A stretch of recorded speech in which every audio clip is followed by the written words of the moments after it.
pessoal, tudo bem? Hoje o canal Saindo do Gol traz para vocês a história de um goleiro que é a síntese de firmeza e plasticidade em suas defesas. Um goleiro que for apelidado de santo. Hoje, no Lendas do Gol, falaremos de Michel Prudhomme.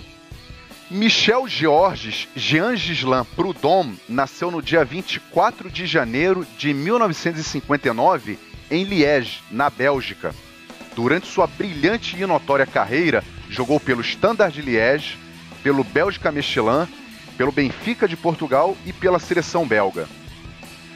Prudhomme chegou ao Standard de Liège com apenas 10 anos de idade e lá fez toda a sua formação de jogador, chegando à equipe profissional na temporada 77-78 com então 18 anos.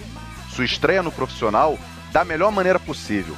Vitória de 3-0 do seu time, nenhum gol sofrido e ótima impressão deixada para a comissão técnica dos Rouges.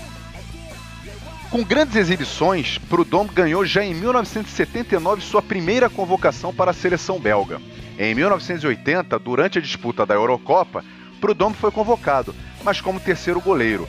Na época, a concorrência era forte, com Tel e o ótimo e lendário goleiro Jean-Marie Pfaff, este titular absoluto do gol belga, posição que ele ocuparia durante quase toda a década de 80.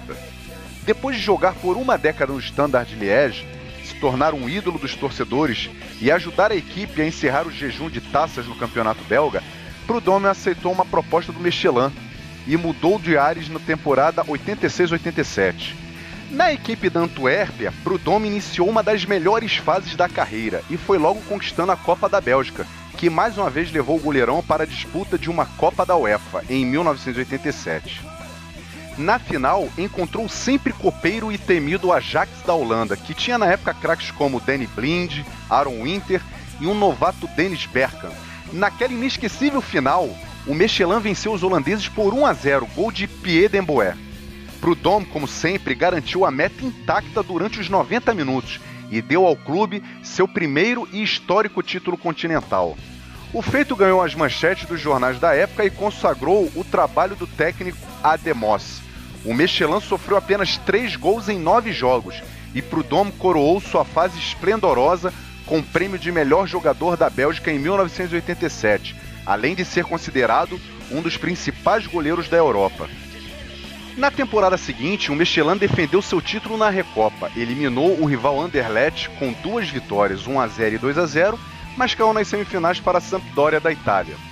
Mas o revés nem doeu na torcida, afinal o Mechelin venceu a Supercopa da UEFA, ao bater o campeão da Liga dos Campeões, o PSV da Holanda, com uma vitória de 3-0 na partida de ida e a derrota por apenas 1-0 na volta. Depois de acostumada com Pfaff à frente do gol de sua seleção, a torcida belga temeu, por um breve momento, que o posto deixado pelo goleiro lendário não fosse suplantado à altura. No entanto,